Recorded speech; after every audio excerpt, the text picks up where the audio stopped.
মোল্ডের মধ্যে যে কেকটা দেখতে পাচ্ছেন, এই যে ভ্যানিলা ফ্রুট পাউন্ড কেক, এটা এখন ওভেনে দিয়ে দেব।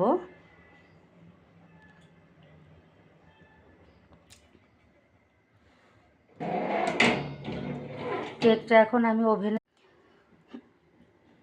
এই যে কেকটা এখন আমি ওভেন থেকে এইমাত্রই বের করলাম। তো মাশাআল্লাহ, আমার কেকটা অনেক সুন্দর হয়েছে। আমি এখন এইভাবে রেখে দেব, ঠান্ডা হলে তারপরে আমি ডিমোল্ড করব। কেকটা ডিমোল্ড করে আনলাম ওভেন মোল্ড থেকে। এই যে ফ্রুটগুলো দেখা যাচ্ছে।